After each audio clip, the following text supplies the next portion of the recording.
everyone, Adam from Faith in Fiordland. Good morning, how you doing? We are in motion. Had a video with you last night saying that we're going to be bringing the boat out of the water this morning. She's on her way out. We're on the cradle right now. You can see the water line changing behind us. The propeller and the screw and the rudder out of the water. Right, part 3 this morning. It's actually not as cold as I'm making it look. We're pretty lucky here. This is Faith coming up the slipway. She's almost at the top now. You can see the shed at the top, big winch in the top pulling cables up in front of her to drag her out of the water on this cradle. She's looking good. Elegant beauty, isn't she? 86 years old, still going strong. Kind of puts into perspective though how large she is when you can see the guys down here.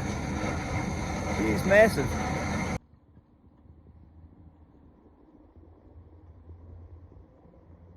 Faith is out of the water. She is blocked and braked on the slipway now, so she's not going to have the ability to move anywhere on her own. She's quite an imposing sight out of the water. I know I said that yesterday and I thought I had remembered in my mind just what that felt like, but look at that. Isn't she cool? I gotta say, I like to think that I'm always reasonably calm and happy and relaxed about stuff, but my heart was pounding a little bit once she was out of the water. Funny, like I'd been holding that inside for a bit without realising. Yep,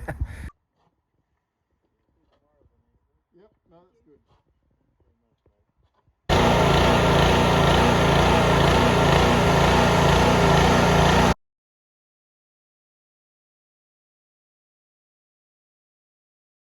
In day 2, bit of a grubby day today.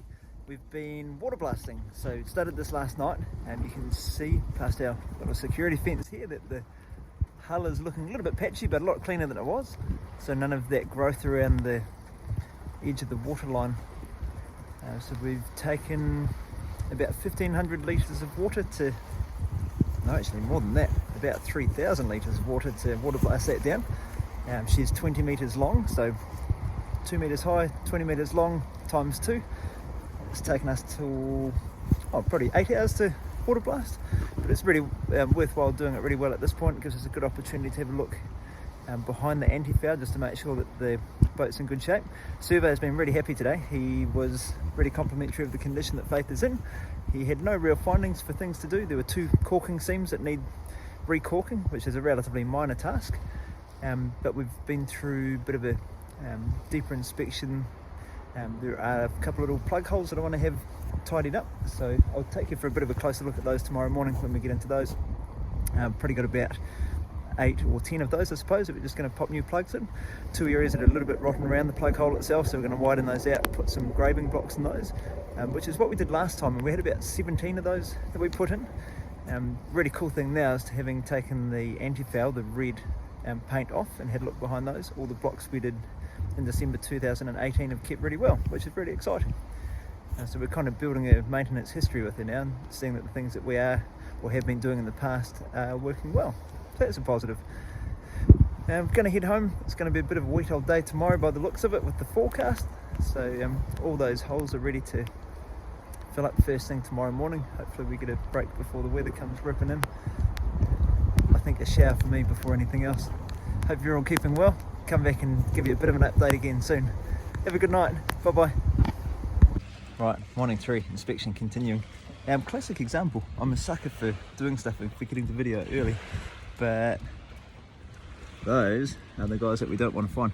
So kind of looks solid from the outside. Get a bit of a sixth sense, I suppose, of feeling what's going to work and what's not going to. Generally, for this boat anyway, for Faith, any time that one of the plug holes has been exposed, and you can see the plug itself, it's a wooden dowel, essentially it's been plugged into the hole where the fastening or the bolt goes through from the outside to the inside of the steel frames. If they've come up exposed and you can see the wood grain, generally they're no good. So you can see that just disintegrating coming out, so that's just the old timber. Nice thing is to catch them at this stage means that we don't have to worry about repairing around the hole. It's just a matter of putting a new plug in and carrying on sanding the plug flat at the end, and then just putting a bit of primer on it, and then she's back in the water after the anti-foul. So not a tough job, best to find them like this, pop them out, pop a new one in, and we're back in business. It's the start of morning 4, so Friday morning, and we've opted not to put the boat back in the water today. We are carrying on doing a bit more painting, being that we've got some lovely weather for it. blue sky, white clouds is what we want. Recorking at the moment, so have just been laying in blocks this morning. These blocks were made up the other day, but new blocks in to make sure that the old timber that had decayed a little bit is tidier. And then this, when we talk about corking, is the cotton corking. So we twist these up, force them into the gaps like this. So we've got 2 repairs that we need to take care of, just recorking repairs.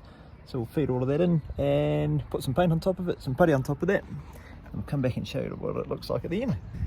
Still day 4, we are 1 o'clock now. So we've just been working away on getting all our sanding done down the side of the white of the boat. So we've gone right to the underside of the belting strip.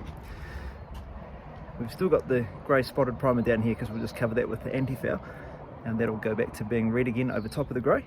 But we really wanted to make sure that the side of the boat, try and get it to focus for you, has got a really good key for the new paint.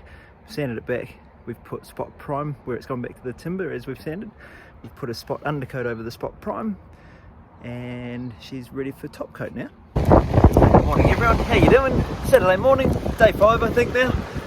Tuesday, Wednesday, Thursday, Friday, Saturday, yeah, day 5. Beautiful morning here actually. Blue sky, white clouds, but pretty brisk northwest on the lake. So kicking up a little bit of a wave action on the foreshore. The only downside of that, it's good for drying the boat. It means that we can get a second coat on today once all the moisture's gone from overnight. We had a really good lightning storm last night, pretty good thunder and really heavy rain. But our paint job stood up to it, which is cool. We got a coat of white on the hull behind me last night, just up to the top of the belting rail. But those waves are filling up our railway track to get us back in the water on Tuesday morning. So there's going to be a bit of sand digging prior to being able to wheel it back into the lake again.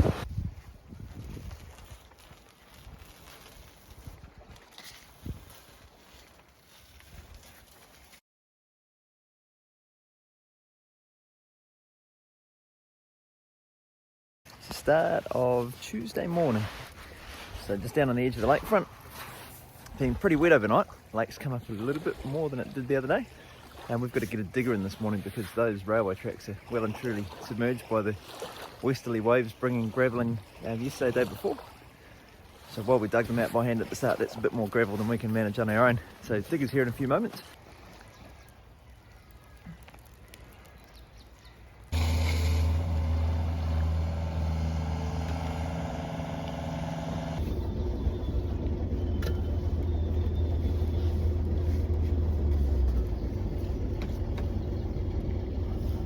Moment of truth, I'm just about ready to back off the cradle. Got George out there in the dinghy. And brakes have just been taken off the cradle. Digger's done his job. RJ's guys are on the top of the winch. You can see our railway now is exposed again, which is great. All going well. We'll be in the lake in about the next 3 minutes.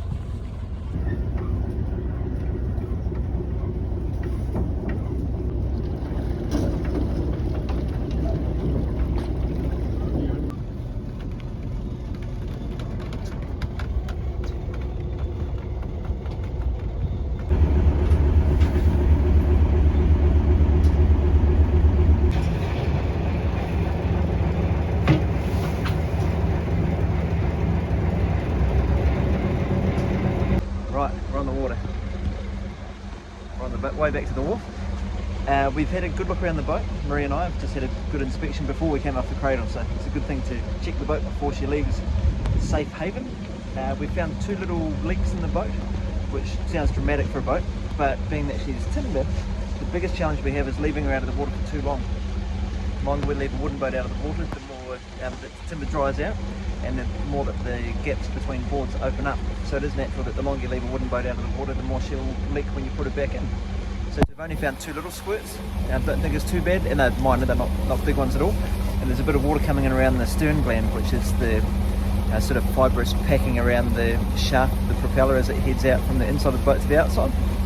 So again, it's to be expected there'd be a little bit of water coming through there, being that it hasn't been submersed in water for 8 days now. So we'll cruise back to the wharf. We'll keep a look in those 2 areas over the next sort of 3 or 4 days and just make sure that they take up as expected. my gut feeling for this one is that those two little leaks coming through actually where the cradle ends underneath of the boat, so there'll be a little bit of movement in the hull itself over that point, which is probably just disturb the packing for a moment. So being that she's in the water supporting herself now on buoyancy, it'll probably change the dynamic of the pressure in that area as well. So a bit of technical stuff. Funny feeling inside, always putting the boat back in the water, knowing that you've got a little bit of a leap of faith for working out how long it takes for her to naturally swell up again and tighten up on areas that are seeping a little bit of water. But that's just part of the game.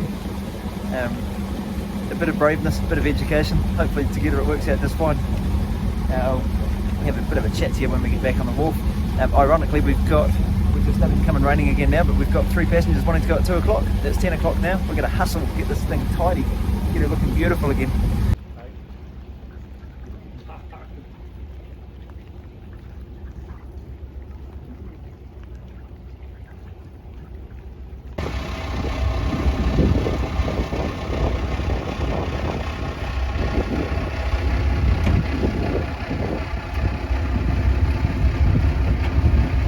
It's 9 o'clock.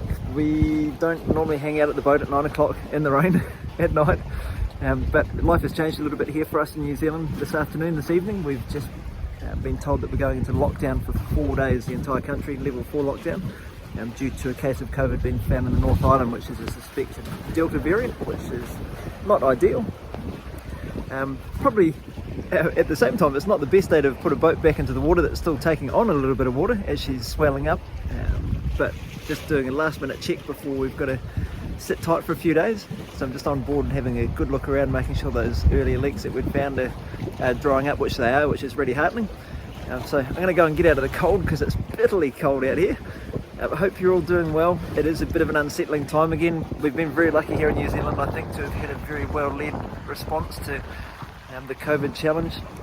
It does feel like a little bit of a step backwards, but hopefully it's only a short lockdown, which will allow us to get back to life as we've been enjoying it. So keep safe. Unusual end to this video, perhaps.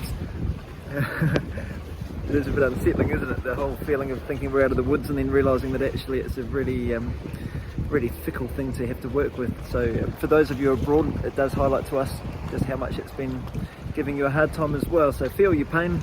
We're going to go and take care of Faith, make sure she's nice and dry for the night. Hope you're all keeping well, keep positive, enjoy time with friends and family. Treat it as a bit of a blessing. It's not often you get 3 or 4 days at home to enjoy being with people that you love. Catch you later. Bye.